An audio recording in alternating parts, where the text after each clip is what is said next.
कोल्हापूरच्या विशाळगड परिसरामध्ये झालेल्या हिंसाचारानंतर आज उपमुख्यमंत्री अजित पवार घटनास्थळी भेट देणार आहेत।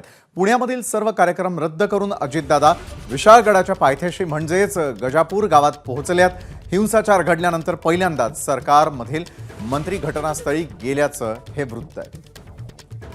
विजय केसरकर आपले प्रतिनिधी या संदर्भात अधिक माहिती आपल्यापर्यंत पोहोचवतायत। विजय, अजित पवार विशाळगडाच्या पायथ्याशी पोहोचलेले आहेत, काय नेमकं त्या ठिकाणी ते करणार आहेत, कशा प्रकारे संवाद साधणार आहेत? अगदी बरोबर आहे विशाल, कारण ज्या पद्धतीने 14 तारखेला विशाळगड आणि विशाळगडाच्या खाली असलेल्या गजापूर गावामध्ये हिंसाचार घडला, ज्या पद्धतीने तोडफोड झाली, या सगळ्याची पाहणी करण्यासाठी उपमुख्यमंत्री अजित पवार हे गजापूर या गावामध्ये पोहोचलेले आहेत। त्या ठिकाणी जी मुसलमान वाडी आहे या वाडीमध्ये पोहोचले आहेत आणि ज्या ठिकाणी हा हल्ला झाला, ज्या ठिकाणी गाड्यांची तोडफोड झाली, ज्या ठिकाणी घरांची तोडफोड झाली, त्या ठिकाणी पाहणी देऊन तिथल्या नागरिकांशी संवाद साधत आहेत।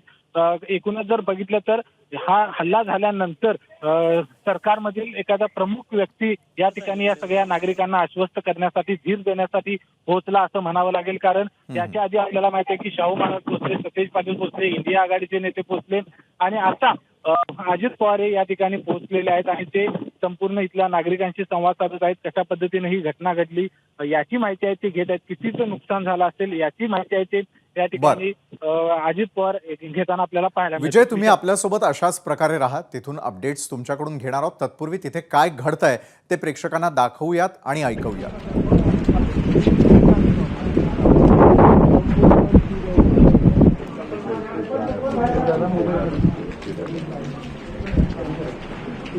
इथं इकडं राहणारी घर इकडे आहे, या साईडला आहे।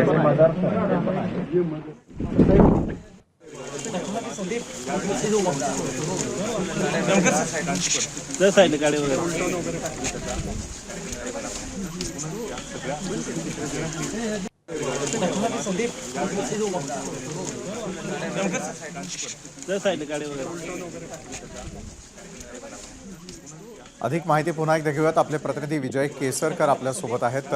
विजय, खरं तर सरकारमधील पहिल्यांदाच अशा प्रकारे होणारी ही भेट आहे। दुसरीकडे पुण्यातले सगळे कार्यक्रम रद्द करून अजित पवार गडावर दाखल झालेले होते, पायथ्याशी त्या ठिकाणी जाऊन पाहणी करणार होते, काय सविस्तर सांगाल?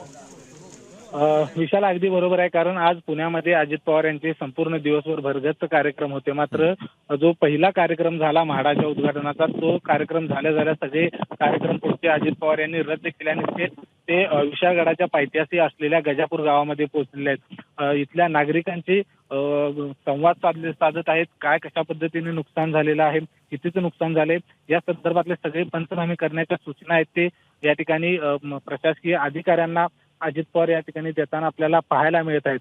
खरं तर आपण बघितलं तर ही घटना घडल्यानंतर सरकारचा हा एकमेव प्रतिनिधी या ठिकाणी पोहोचला असं म्हणावं लागेल।